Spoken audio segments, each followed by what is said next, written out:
My God, it's been a long time since we've done this. It's so fucking dusty here in this truck cabin. There's spiders and bees. Hi. Nice shifter. Welcome back. Okay, I'm gonna move my views drifting slightly to the left. I can't. That's what I like to see. Okay, perfect. We're taking a pressure tank to Osnabrück. Oh, Ooh. we're taking 2 pressure tanks to Osnabrück. We always get the funnest ones. They're all fun. All right. Okay. As you may have noticed, we have Nick back in the theoretical third seat in the truck cockpit. Yes, it's very snug in here.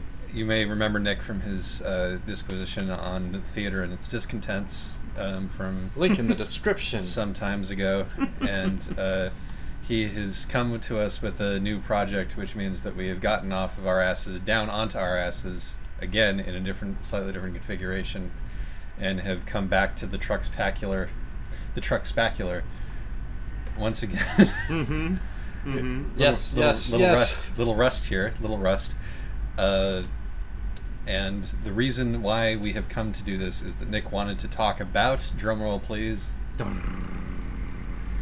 Oh, actually, I wanted you to say what topic. Okay. So, I remember the last time that I came on. Thank you for that, by the way, and thank you for this. One of the things we mentioned at the top of the episode was that the theater is not a fandom thing or an internet thing, and that that would make it unusual for you guys to talk about it. Yeah. And I was thinking to myself, and also why not? And why not? Which we answered. You're right, and obviously Link in the description. There were reasons for that, but I think what I ended up thinking about was like, well, I want to be on the show again because I liked it, but what fandom do I belong to? Nick doesn't belong to any fandoms. Nick is an odd atavist. I'm a bit. He's strange. a bit of a recidivist. He's a bit of a Luddite. He's a bit of a. He's a bit Nick of is like that Niner old lady. 49er. He's a bit 23 skidoo. And proud of it. Yep. All of those things. Mm-hmm. But I sort of racked my brain and I came up with the fact that I really love history. And history has its fandom, and it does have its fandom, and there's one particularly virulent one, and that is of the American Civil War as expressed through reenactments. So there is definitely a Civil War fandom, and it has many branches. It has its cosplayers. But its cosplayers and its conventions are perhaps the most visible of these. Yes. And these are people who dress in the old blue and gray, go out onto some fields, and pretend to shoot each other for hours on end. So Nick, why in the world would anybody do this? Well, I want to qualify, what I just said, and say that I've never participated in a reenactment. Why are we here then? I definitely put a lot of effort into understanding it more, and also because though I don't reenact, I have a kinship with the people who do, in that I really do love learning about the Civil War, and I love sort of the period and the war, the way the war was fought. I want to know more about it, and there's a reason for that, and that reason, I think, eludes those who don't know as much. Oh no! Already I'm riding above my understanding is that, interestingly, and we all do this sometimes, you kind of sort of you sidled up to the Civil War fandom. You decided that you were thinking that you might become one of these people, and then you kind of decided that wasn't for you. But like, this was a fandom that you nearly auditioned for, in a way, and then sort of backed away from. That's a generous description of even though that is precisely how I described it. I think that I really started being interested in it because I. What is this lane concept, Josh? that guy was not slowing down to let You're me a truck, I know. As the game would describe. So I had a dear friend growing up that I really really loved the Civil War and got me really into it. And we talked about it in history class so much that my teacher asked us to teach lessons on some of the battles. He taught Vicksburg, I taught Gettysburg. And ever since then, I've been more... Gettysburg, the movie, is actually one of my favorite movies, even though it's written and directed by what one might describe as a neo-Confederate. And though I think he was able to park some of that at the door when he made the movie.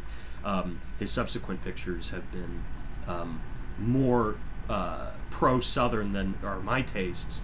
But I did go to Gettysburg, and I've been to the battlefields at Appomattox and Petersburg, and it's a really thrilling thing for me in my context. But I think where I want to start with this is that reenactments as a thing started a long time ago. I mean, like, we're talking about, the origins of performance in theater were about reenacting old battles. So this is by no means a new thing. What do you think is the fascination for people?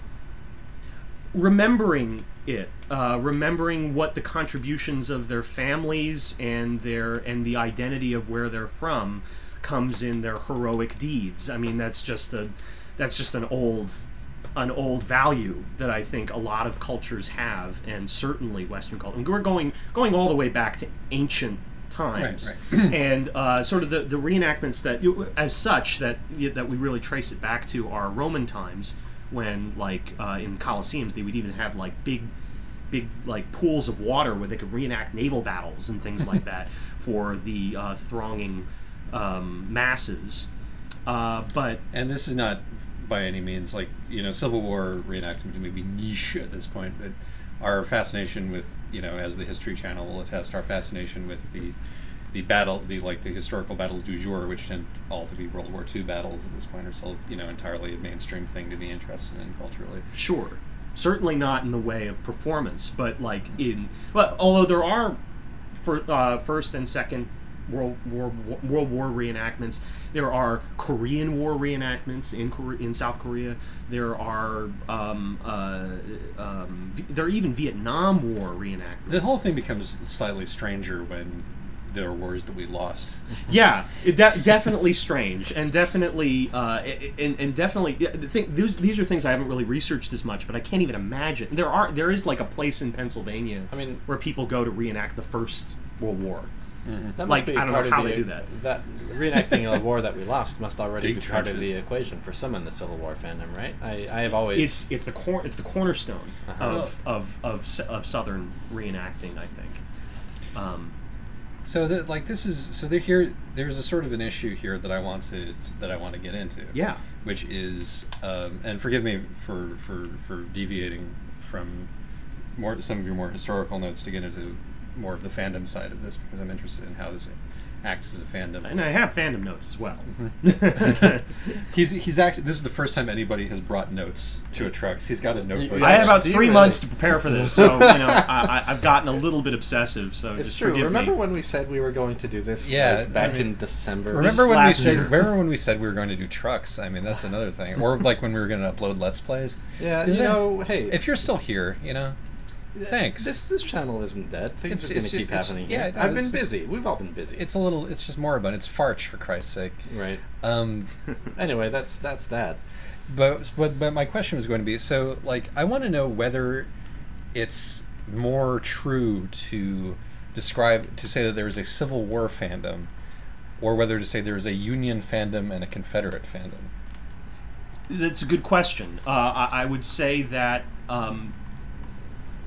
historically there was one fandom, and I think since then it has developed into two, although they are very, very linked.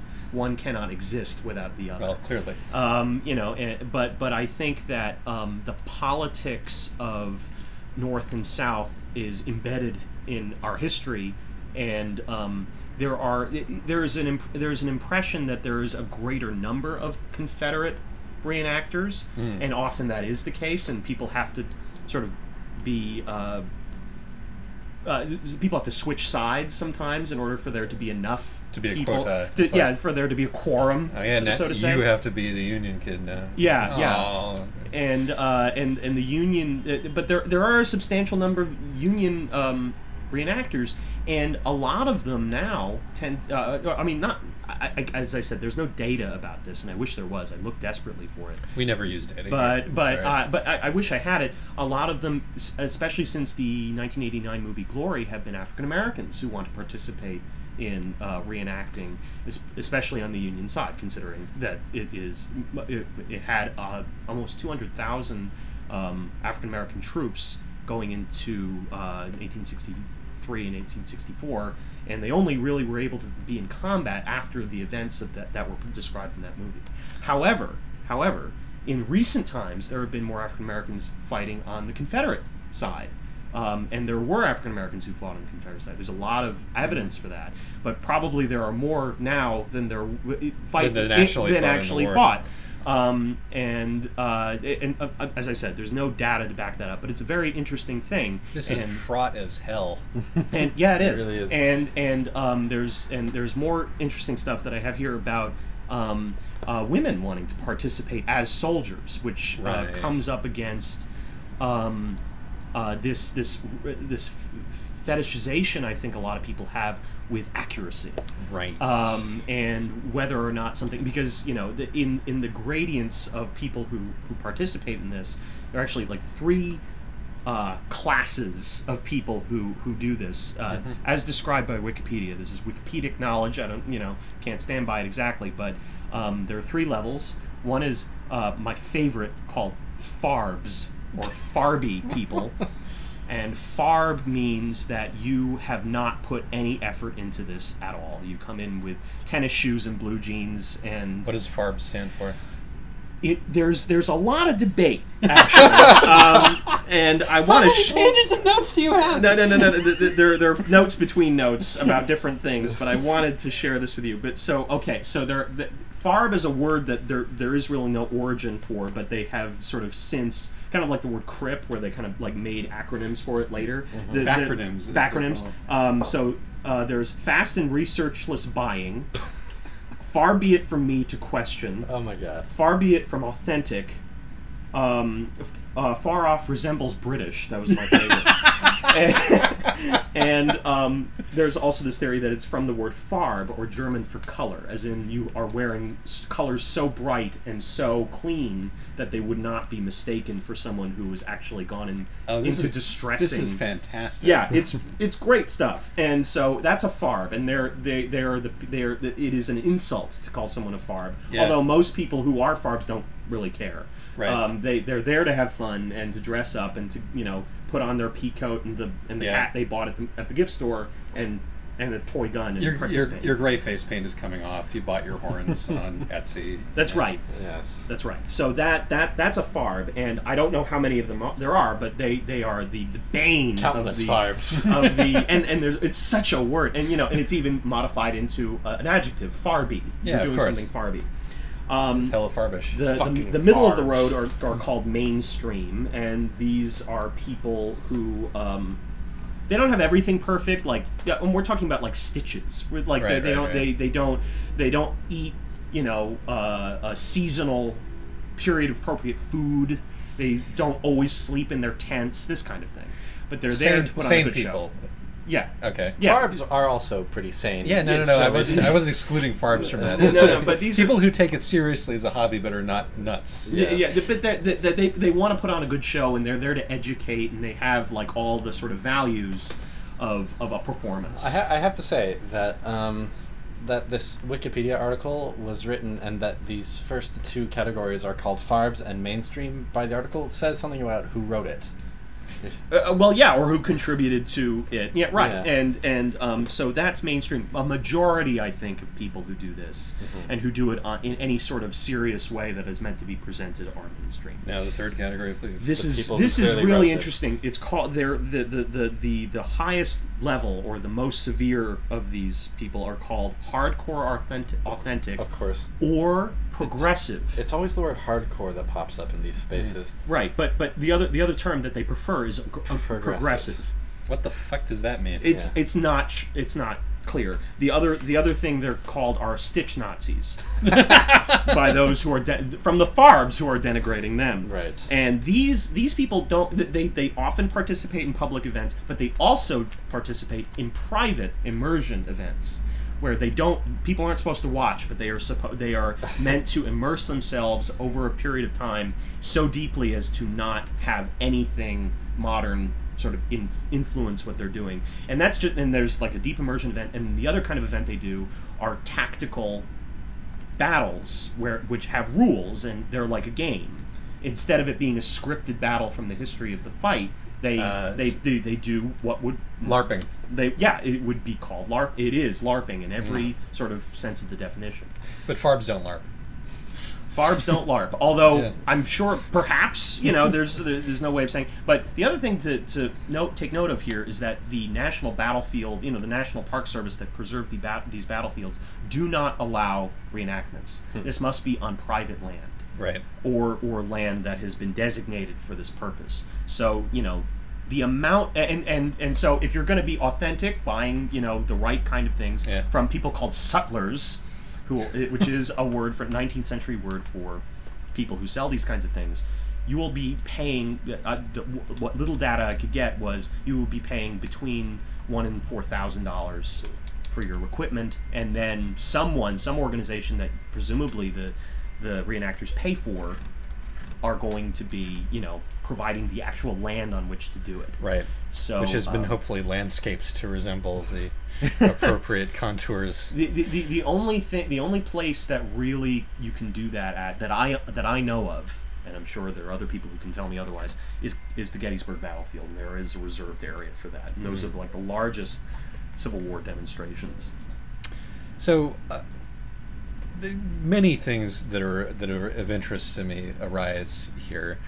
But the thing that is striking to me is just how much like a fandom this is. Oh yeah. Like there was a certain amount of flippancy in referring to it as the Civil War fandom, but in fact, the bones of it are. It's the same structures of elitism and exclusion and like weird self-righteousness. Yeah, and your faves being problematic. Yeah. And it's a game you can play and you right. can win. Yeah.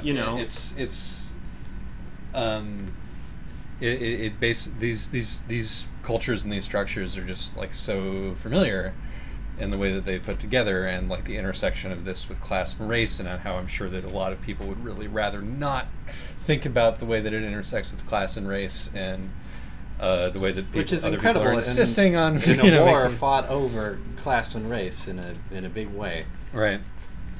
And it's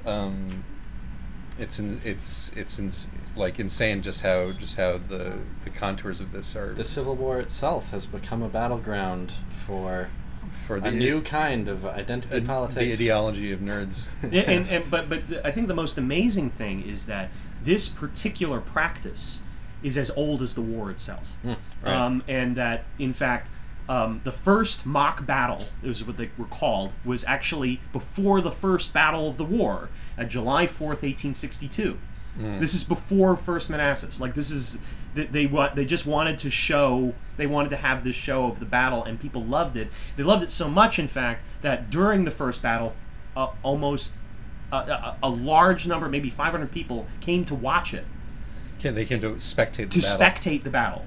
Which was a disastrous loss for the Union, by the way. Right. And so and most of them were Union, or people from like Washington D.C. and Maryland, whatever.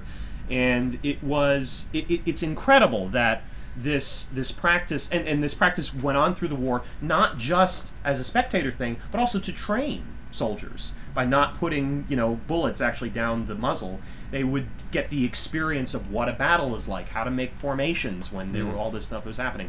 So it's something that happened then, and then sort of the history as it went on is that they did sort of a lot of soldiers, to make money, would do traveling shows after the war was over, right, to entertain.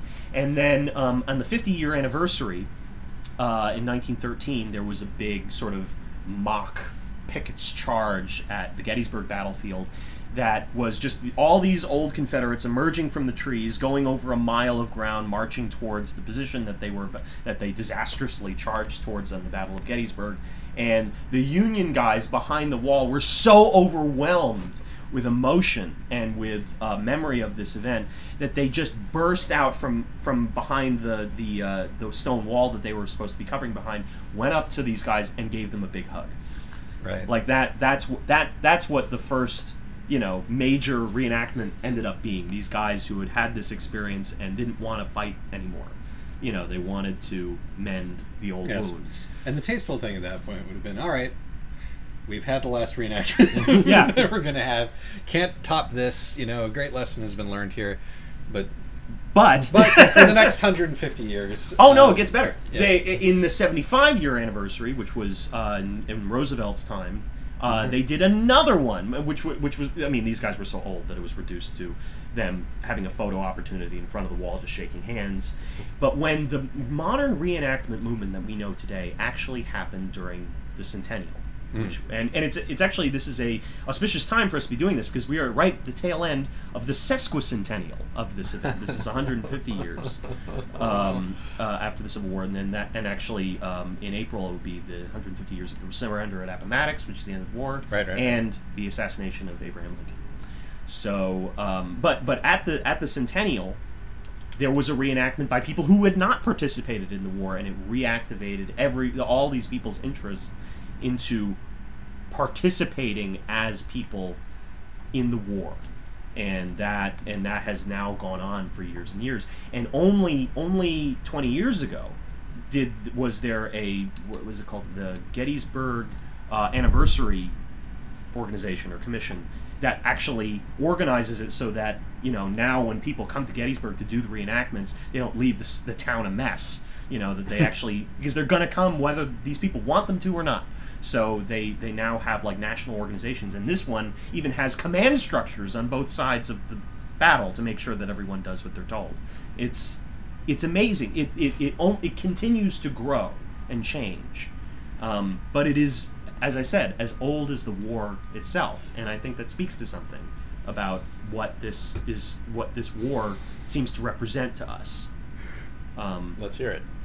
Well, I wanted to kind of talk about it in terms of why I really like it, and I think that it will reflect sort of some of the things. So for those of you playing the home game, just a brief understanding of what this war is. You know, I think we all know it's a battle between, you know, the northern states, or the United States, the Union that we understand, and there was a secessionist movement against them to create their own country in the South, and that this was basically, for the most part in the beginning of the war, an economic issue, and that economic issue surrounds slavery. There's no doubt about that. And there are a lot of people who say, well, this is a war about states' rights or something other than slavery, and that's nonsense. But there is a reason that historians say that it's about states' rights, and I just want to talk about that because it's such a potent topic. About that, and there's a reason they say that, and that's because though there is no way anyone can argue about anything about the causes of the Civil War that doesn't involve slavery, the real problem that people had with it was people breaking away from the Union. Like that, preserve the Union was the thing that people said, and they said it because if they can do this, then democracy can't work. Right. You know, that was the issue people were afraid of. American democracy can't. Right. Well, and I mean, federalist democracy call it work. American exceptionalism, but people here believed that if they felt if a democracy couldn't work in the United States, it wasn't going to work anywhere. Right. And so this was a war for the soul of democracy. Yes, and that's what they felt, is that they were fighting for that. Because I'm sure that like Johnny Northerner didn't care that much about slavery. Yes. As a general matter. Billy Yank. Yeah. But yes, Johnny Reb, as it turns out. Billy Yank and Johnny Reb. I'm so sorry. Oh, no. But is Billy Yank a real thing in the same way? Billy Yank and Johnny Reb, yes. Yeah, okay, that's what they're called. And just, you know, that, like, a lot of times people refer to the North as Federals. Right. And people in the South as rebels. Anyway, John Q. Massachusetts didn't care that much about.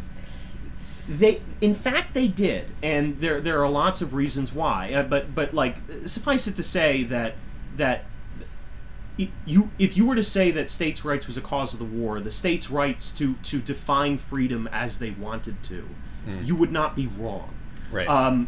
You would be wrong if you said that was the only reason that they went to war. And I think that anybody who says that states' rights is not an issue, or the states, because that's rooted in other American historical things, even though those things probably had slavery affected those as well. States' rights is also just a thing that people say whenever there's a broad-based disagreement about a civil rights issue. Right, and it's really because they're saying, we want the right to tell you that you are not going to have the same rights as other people are going to have. And our state, as a sovereign state, has the right to do that. Yeah. And so, but people in the North were certainly not fighting for emancipation at the beginning of the war. That's certainly not what they were thinking about. Some people were.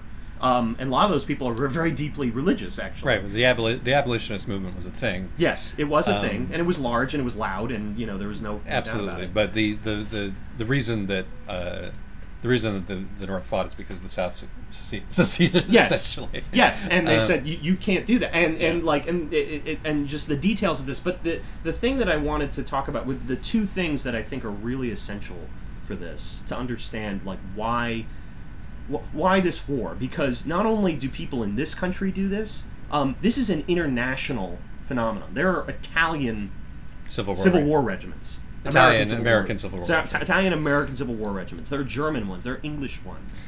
So what is it about this war that makes it particularly reenactable? One is the narrative of this war, and it's a remarkable thing.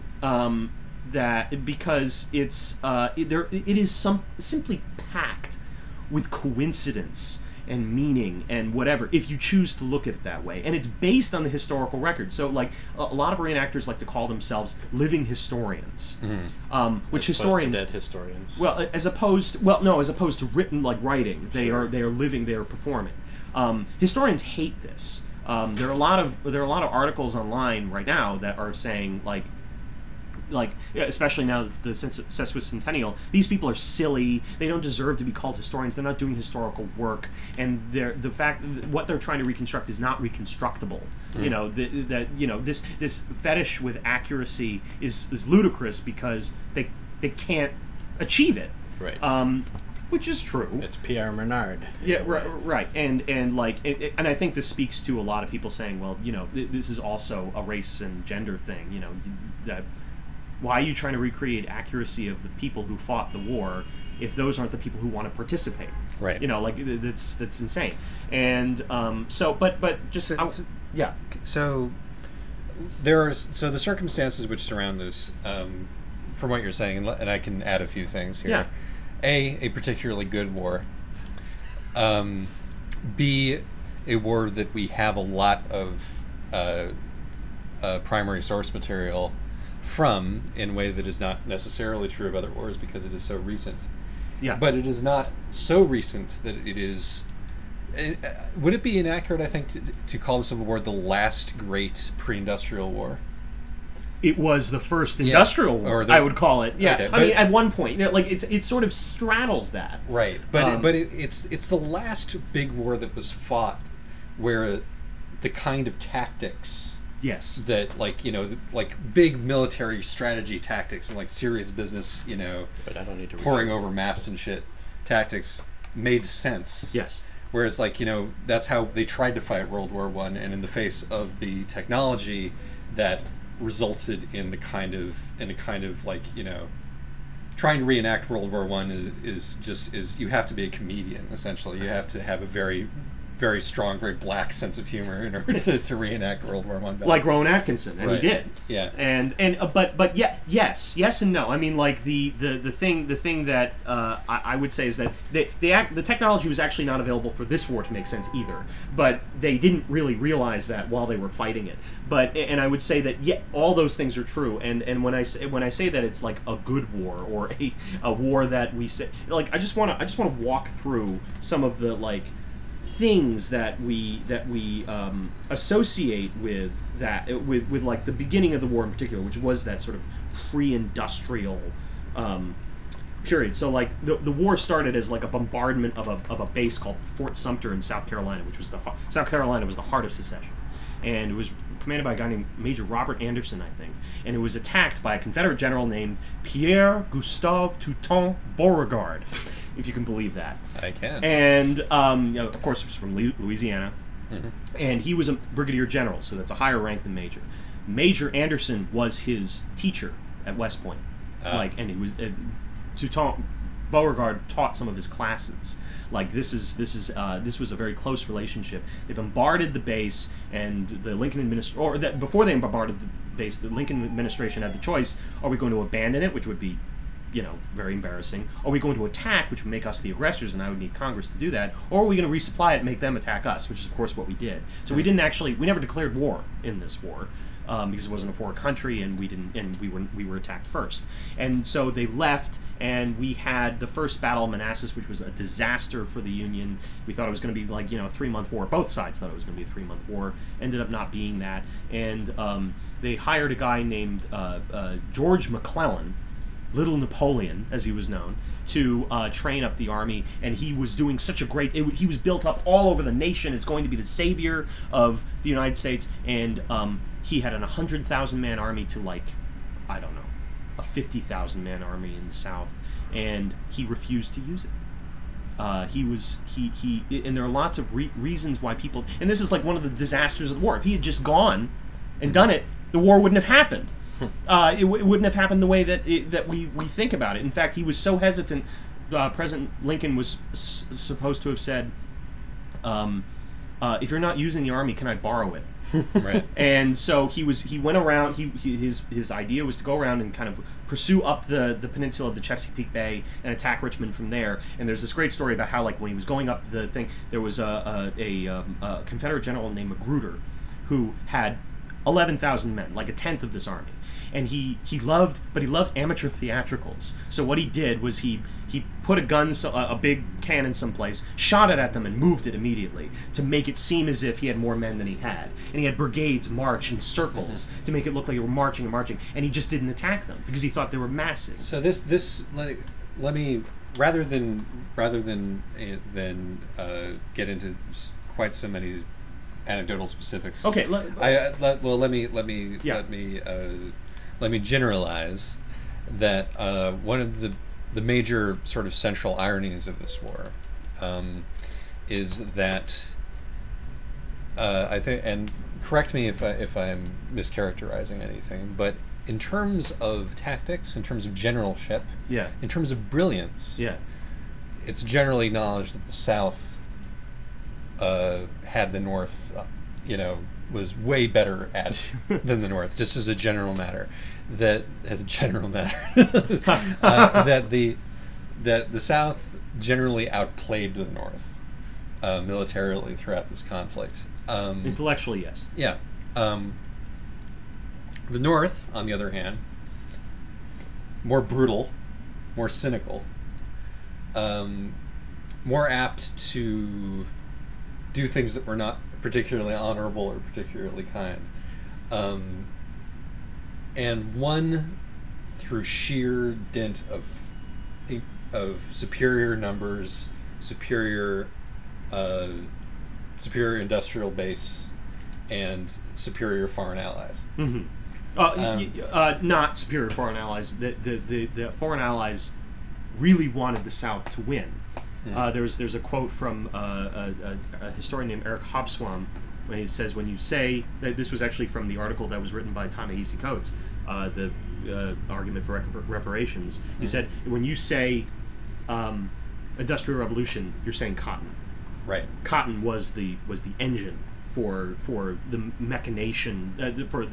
mechanization of the early industrial revolution. So everybody was pulling that if the South won, they could deal with them on their terms as an agrarian society. I thought the French sided with the South and the British with the North. No, no one sided with anybody. Everyone was waiting to kind of see what would happen, and that was all the way up to Gettysburg. People were sort of banking. What I'm not describing very well. I know what I'm saying is that it was the fucking naval blockade. Right. What I was trying to get into. Yeah. Superior military technology on the part of the North as well. Absolutely. Even though the Confederates invented the ironclad, I don't exactly know how they were managed to do that, but the North then immediately made one that was a better one. Yeah. An extraordinary piece of engineering. But I think what I'm trying to say, I'll give another sort of briefer example that I think sort of highlights something that I think a lot of people who love this war would latch onto, and that there was a very, very disastrous battle for the North called Fredericksburg. And it was the textbook move of General Lee. It was brilliant general. He sort of put all of his men on heights, on mountains outside of a town, and the Union had such a large force they felt that they could just charge the town and go through the fields and just meet them on open ground. They would be sure to win because there's so many of them. This was a disastrous mistake, and it just decimated their army. This is like the second year of this war. And they kept charging the stone wall at Fredericksburg and dying by the thousands, and the Confederates that reported themselves said, we almost feel bad for them, you know, and we think it's beautiful and brave and whatever, and they describe it in these terms. And so the night came, and it was very, very cold. It was in December, which is an unusual time to fight. And they were lying in the grass next to their dying friends as they're continuing to be shot, and they like had to sleep nestled in the arms of their dead comrades. The Northern Lights appeared above the battlefield in Virginia. Like, this is unprecedented. Now, this is recorded. It very likely happened. Is it historically relevant? Like, would a historian write about this for any other reason than to like sentimentalize it or to tell a good story or whatever? No, that's certainly not. Would a civil reenactor think it's significant? Oh, yes. Because the fucking drama, right? I mean, like, that's incredible. And not only that, after that would happen, you know, there was another battle at Chancellorsville that was like another disaster for the North. It was this message that the Confederates took as a sign from God that they were on God's side, and like whatever. So like there are hundreds of different sort of weird coincidences like that in this war. Things that have been documented because these people that fought it were so religious and so devout and so believing in what they were doing that they recorded it as everyone had a purpose. So anyone who participates in this war has an opportunity to recreate these coincidences, these meaningful anecdotes that will give them reason that seems to makes sense to us and gives us reason to do it. Well, I mean, and this is what I was saying. Like, I think the reason why this war and not other wars in that sense is not because this war happened to be more freighted with those moments than any other war. Yeah. But that uniquely we have first-person accounts from the soldiers. Yes. In English on both sides. And so, like, just the fact that all of this text, this canon... Yeah, it is a canon. It's a canon. It contains canons. It's a canon that is so rich and so deep and expandable. Yeah. And is full, as you said, of little moments of kismet. Yeah. That make it it's a good primary document for a fandom to have. And they riff on that, and all these are interpretations of what these kinds of things are. Now, like, no one reenacts the Battle of Fredericksburg; that would be disastrous. But like the idea, like, but there are just all these like coincidences and these things that where it feels like the whole war hinges on this moment that you're recreating, and so it's so full of that. But I want to go back to something you were talking about, like the way the war was fought, and I think you were touching on it a little bit. I just want to expand on it. The way this war was fought, the way the battles were fought, are so, and this is kind of perverse to say this, they're so legible. Yeah. They're so understandable. You can recreate them so easily, like you can't do with World War II. So there's an appeal to it, and kind of as the greatest football plays ever made. Exactly. Yeah. Exactly. And so it has a Ludo, angle to it. The way these people, last war, and it's really the last war where you could say that. Yeah. You know. Yeah. And it was enormously large. These were hundreds of thousands of people. Gettysburg is the largest battle fought in the Western Hemisphere, as far as we are aware. And I mean, I want to just qualify this. There are, of course, great tactical and strategic stories that come out of future wars, World War II in particular. Nothing can be recreated this way. Yes, right. Right. There's a certain... Not that you could describe in terms of football. Exactly. There's a certain boots-on-the-ground quality to the Civil War. I guess I just want to establish that with a bit more specificity, that it's all plays made in this very nitty-gritty level. Mm-hmm. That kind of makes it appealing. But it's also, like, if you've ever played... The move that won World War II was throwing a dead guy out of a helicopter. What? I've heard that story. Are you talking about the intelligence? Yeah, the operation? the dead drop. That was a great. But anyway, but it's a different sort of Yes. It's a different sort of thing. it's also like there were spies and intelligence in And not out of a the helicopter, Civil but War. you know what I'm saying. But there was not like massive misdirection. Yeah. There was corruption certainly with like war contracts and like that, but like never was there like a deception of the public Yeah. or a secret project or anything that sort of affected the outcome or affected the honor of either of the sides Yeah. in the way that we would think about it. Yeah. It was everything was clearly reported in newspapers, and which was also in English and a good source. Everything was reported on the battle reports that were have become public. Everything was recorded in these letters that have survived. And I think also that another point to make is that the pathos of losing is available to us. Yes. Uniquely, really. Mm-hmm. In that it's the only real war that America lost, because it was America v. America, and so that had to happen. That's right. And so we know what it's like to have been on the wrong side of tactics like Sherman's March, Yes. which did not stop us from perpetrating those tactics on others continuously in the years since. But Nor has it stopped the people who would normally be saying, "Let's do that," from feeling Sherman's March Yeah. as a tragedy of epic proportions. which is interesting. My question is whether there's a certain toxicity to this, whether this kind of sentimentalizing of the Civil War has a kind of wanton element to it, because I feel what you're saying, that there's kind of a sympathy even among us Northerners, a sympathy for the Confederacy, partly because kind of unlike unlike the Nazis, we can understand in a kind of more intimate way. Like they share some of our our culture's mythos and some of our aspirations. There's this kind of fantasy that if the South had won, it would be this Jeffersonian paradise in some way.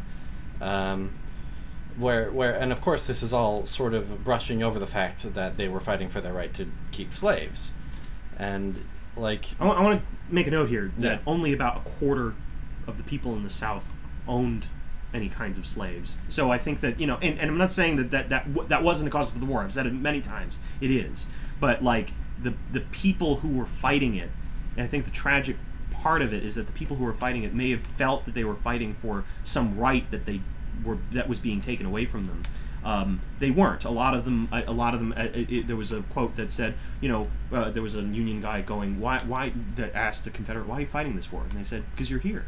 mm-hmm. And there's that angle to it that that has grown over the years as being the reason that they fought, and yes, it is toxic. Well, it's like What you say? there's nothing unique about peasants fighting wars for the economic interests of kings. Right. No, of course. But You know. surely, like, the Civil War fandom isn't focused entirely on just the human stories of the individuals who fought, right? There must be some... For the reenactors, it is. Really.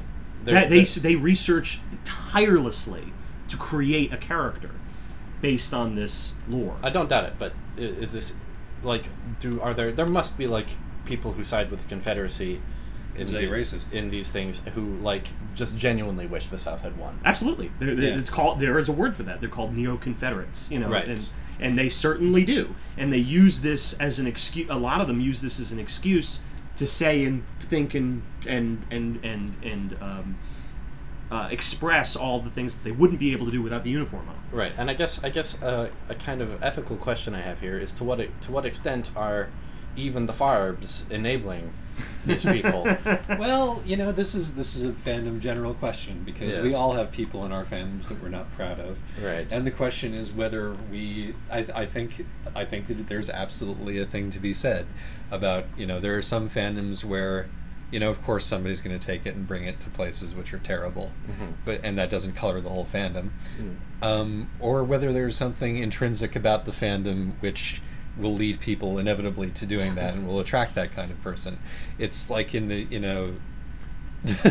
it's this thing about like emergent right-wing parties in Europe, and it's like we're not racist. Our party's not racist. We just started a party which is interested in, you know, tougher immigration standards and in, you know, jobs for natives and pulling out of international stuff and being isolationist, and then all these racists showed up. Like, who was going to predict that? How could we possibly? How could we possibly have predicted that all these racists would show up? Right. And so, like, you know, on the one hand, I think it's entirely possible to be, you know, into the Civil War like this and not have a racist bone in your body. But on the other hand, it should surprise nobody that racists showed up. Yeah. You know, to this party. And it is. I mean, but I think what Josh is getting at is that this particular war, and expressed in this particular way, is particularly prone to this kind of attitude. Yes. And it is. I think you're absolutely right. It is. And it is.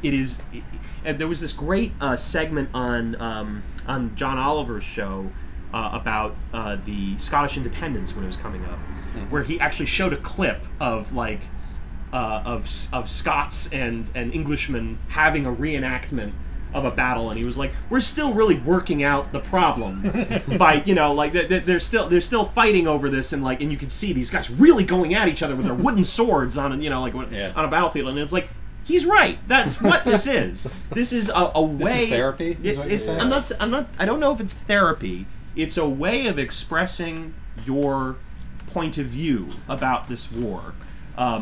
In a relatively healthy way. I mean, like the wooden sword is mightier than the pen. Right. We should also, like, you know, and this is a thing that we can take to heart in all of these situations, which is it ain't the fandom that made the people racist. Sure. There's nothing intrinsic about My Little Pony that made bronies terrible. Sure. You know, it's just the interaction of a specific demographic with a specific thing. Yeah. But I personally would not go anywhere near a Civil War reenactment with a 10-foot pole, because specifically I would feel as if I was glorifying something that was a little queasy. And it's glorifying war. Like there's no two ways about that. Frankly, war reenactment as a general matter, because I don't particularly subscribe to values about glory and honor and nation, which tend to be, you know, really, and heritage, because I'm an American. I don't fucking, you know, my ancestors weren't here in 1856. You know? I'm an American mongrel, and this has nothing to do with me, except to the extent that it, of course, has everything to do with all of us and the history of race in this country. And you know, and that's why this is a crazy thing. You know, right, that's why this war is so. Yeah, but beloved. like in the sense of, you know, like, you know, drawing on some sort of ancestral, you know, connection or culture, which is presumably how a lot of people would defend their interest in doing this, is like that's not applicable to me. No. And in light of that, I'm like, okay, well, there's nothing in here which I would not get just by reading a book. Yeah. you know, it's like I would, even if I find military tactics really interesting, you know, even if X, even if Y, you know, that means that I can make a study of it, and not go out and do something which looks an awful lot like Celebration. It is, and it is, right? It's a celebration of the grit, because, like, you know, once again, the way this war was fought, it was like there were like very, very smart maneuvers and whatever, flanking maneuvers or whatever, but really it was like the way you fought it was that you had your line of guys, and it was literally called pushing. You would push the other unit back with your manly grit, with your linebackers, and you would fire into them, and whoever's will broke first would be the loser. And there's like something, and so, you know, when people are attracted to this, they're not just attracted to the history. How has there not been a total war game about this? I don't know. There aren't a lot of Civil War games. Sid Meier's the best, and he's the one that defines his game in pressure in routing a unit, not necessarily totally destroying it, because you can't do that. You know, like, even though it was possible, but you know, but that some people are just attracted to the nature of that warfare, the nature of that contest, of being pure will. It wasn't even intellectual; it was just might and ferocity. And so, once again, it's just the way this war was fought has an appealing, purely American. Right. I mean, and I find that character. I find that myth troublesome. It is. It's extremely troublesome. And I find celebration of that mindset troublesome. Yes. And I find and sort of like a little. I would really be interested in like, I don't know if you have any more specific insight about this, but I would be really interested in the sort of an exegesis of the surge of black folks who are interested in doing this particularly on the Confederate side, because that's just sort of blowing my mind slightly. But well, I was when I was reading about it, it was from Henry Louis Gates' website called The Root, and he was talking about, and one of the things he was specifically talking about was Confederates in war. So they say there were about 3,000 to 6,000 black Confederate soldiers, which is actually a large number if you think about it. A lot of them, it reports, were free blacks, as a matter of fact. Right. And they were attempting to, it is recorded that they were attempting to do this in order to establish some rights for themselves. Yeah, to shore up their citizenry in a potential Confederate run. That's right. And that some of them were, like, there were some slaves who were working as manual labor, which is actually what a lot of African Americans were doing on the Union side as well, before they were allowed to fight. But which is documented in the movie Glory. But there were also this is an amazing number that came up through this article, about an estimated 3,700 slaveholding blacks in the South, right, who were defending their right to keep slaves as much as their white counterparts. And so lessons can be learned here about the natural solidarity of oppressed peoples. and these particular people lived in some of the most secessionist states, such as Louisiana and South Carolina. These are places where these were the last places where Union troops left after Reconstruction was over. These were like the strongholds of this stuff. So it was, that was a particularly interesting fact. Not only that, there were slave-holding Native Americans who fought for the Confederacy as well, and split tribes. See the natural solidarity of oppressed peoples. And on the northern side, you had somewhere around 200,000 African Americans fight for the Union, and they were enormously encouraged by the sort of the greatest leader of African Americans at the time, Frederick Douglass. And they were encouraged to do this to make this a war about slavery, about ending slavery, emancipation. And so they were about 1% of the population in the North, and they made up about 10% of soldiers. That's like such an enormous disparity when you think about it. And so they now this is the first war that the United States fought which allowed black people to fight. That's absolutely right. Mm-hmm. So there's that element. Yes, and there were no black officers. They were all white officers in their units. But yes, well, it was a while before we had black officers. Yes, right. That's right. And so and I think that this is actually part of an interesting history of the United States Army, where actually it as far as government agencies or organizations that included African Americans on their payroll, the Army, despite it being sort of a stronghold of segregation and racism, is in fact has had more African Americans participate in it than almost any other sort of brand. And this includes in the 50s when it was the first federal agency to be integrated. Yeah, no, I mean the armed forces have led the way in a lot of these things, and that's partially just because there is such a concentration of non-white people in the Army, and that's in turn because the Army is generally where you go if you are at an economic disadvantage. As an economic alternative, that's exactly right. To get a leg up and so forth. So is this where the appeal comes, do you think, for contemporary people of color? Just celebrating their contribution? Yes. Interesting. Yeah, I mean, absolutely. Yes. I guess we can't really speculate. Do you have any primary sources on this? There are videos of people talking about why of African Americans in particular, talking about why they are interested in this, and there's actually a whole organization of African American women who want to participate in reenactments, not as soldiers. I didn't see anything about African American women as soldiers, and I think that's probably the least. It's next step. Yeah, that's that. They're like I think that's probably very rare. I can't say that for certain, but I think that's probably pretty true. And it's called the Female Reenactors of Distinction, Freed. Nice. And and they want their mission statement is to represent the contributions of African American women as civilians for the most part in their contribution to the war. So there is an interest in remembering resistance to that? What's that? Is there resistance to that? Of course there is. Even having them play the roles that they would have historically played? No. Okay. Well, not that I know of, but yeah, I'm sure there are. But yes, but using the rules of reenactment as a basis for that, there's none. We're very close to the end here, but I have one last question, which is earlier we've talked a bit about how there's an aspiration for authenticity here, and I'm wondering if that's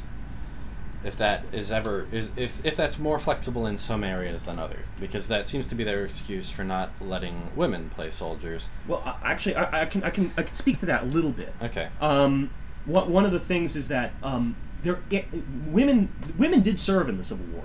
There were about 1,000 of them that we have documented. There's some really great stories about that. There was a Frances Louisa Clayton who joined up in Minnesota, and with her husband, as a matter of fact, so he knew about it. And he died in front of her, and she kept fighting. I see. Or a woman named Peppercorn from Tennessee joined with her brother. There was a maid in the North that joined up to make more money, because a soldier made more money than a maid. Yes. A woman from Brooklyn thought that she was Joan of Arc. And another woman joined the 59th New York to get away from a brothel. So, there is evidence for it. Like, are these dressing up as men? Yes. Yes. Absolutely. Right. And actually, that's one of the bases of women participating. And it's said, like, almost every sort of Civil War site that I've seen, even like the Society for Women in the Civil War, you must hide the fact that you are a woman at all costs. Yes, you almost cannot allow other people that you are participating with know that you're a woman. You got to show up in drag. You have to show up in drag, and you have to not talk. Like one of them says, "Talk seldom and quietly." Oh dear. That's actually a quote from one of these websites. This shit is fraught. Yeah, it's really crazy. And if you're caught, you could be expelled from your unit. That kind of thing. So this is an area where they're very inflexible when it comes to authenticity. Yes. Are there areas where they're quite flexible? Like, are there black officers? No. Okay. Not that I know of. And I would also say that they are only flexible in what they are capable of recreating. I see. Right. Like that, and that's one of the things that these historians are like, you can't recreate the Battle of Fort Sumter. Shit. That's an incredible feat. Like, there's no way you can create that. If you can't do that, why should you restrict other things? And you're stuck. Well, oh my God, we can see it. We have a little more time. But I do want to say, I just want to plug for someone. There's a woman named J.R. Hardman. What the fuck is happening? I'm sorry. Keep going. There's a documentary that she has called Reenactress that is going to be a documentary about being a woman in the reenacting community. Oh, that sounds interesting. And that sounds really interesting to me. And she was telling the story. Get towed, Josh. I might have to get towed. I think if I can't get out of this, we're just going to call it. But, okay. But please keep talking. This woman is she was actually in a Union cap watching the show of reenactment, and one of the commanders of one of the units said, "Hey, you look great as a Civil War reenactor. You should join our." So of course, this is obvious. It's not everybody. Not everybody is being a jerk about this. Sure, of course. But it is the flexibility as far as inauthenticity is small, because if it's not, you commit the first the biggest crime of reenactment, being Farby. That's the defense, and so it's a very troublesome thing. And I in as far as my connection to this fandom, I didn't join because this stuff is so nuts. I didn't do this because it's so not about having fun, or not about oh dear, doing the things, the making it seem like a video game and whatever. Right. It's about something else. Although I appreciate how the story of the Civil War and how crazy it is, how the burning of the Shenandoah is known as just the burning, knowing how there was a bomb that was created in the first trench structure of the war that was blown up, and people and the Union kind of came up and flowed out of it, and that was called the Crater. These are names that are so simple and so elegant and so provocative. I feel like Bungie would pay a fortune for someone to come up with this stuff, and it's really neat. But yeah, this community is troublesome, and there's no real way around it. But it is a purely American, a purely old gamer community that has a fandom, and I wanted to share. I like that the thing that really turned you off from it was not so much the rest of the problematic stuff as it was the fandom bullshit. It was that you need to have the right fucking stitching on your tabard to get. I mean, look, when I went against this, it was just before I learned a lot about it. It was just the nature of people. It's just the nature of the people that were doing it were so. I'm not saying this is something that is telling about you. I'm saying this is something that is telling about fandoms. but like I didn't even get there. Yeah. You know, it was before that it sort of happened. But anyway, it is a sad pattern how these kinds of adherencies to seemingly innocuous things, like it's a Civil War reenactment, so we want our reenactment to be as accurate as possible, and if you can't get with that, then you can't get with us. And, there's a certain sense to that, but it's a shame that that sort of thing always ends up. It's just absolutely like the ammunition for being a dork for the kind of exclusionary, conservative tactics that we've seen. And it's so expensive that you can't bankroll an alternative. Right. So that was good. I think we did good there. Cool. Wonderful. Yeah. Thank you for having me on again. Of course. We'll see you again. Hope we didn't put you to sleep with our Civil War notes. We'll probably do some more of these eventually. Thanks for watching. Bye. Bye.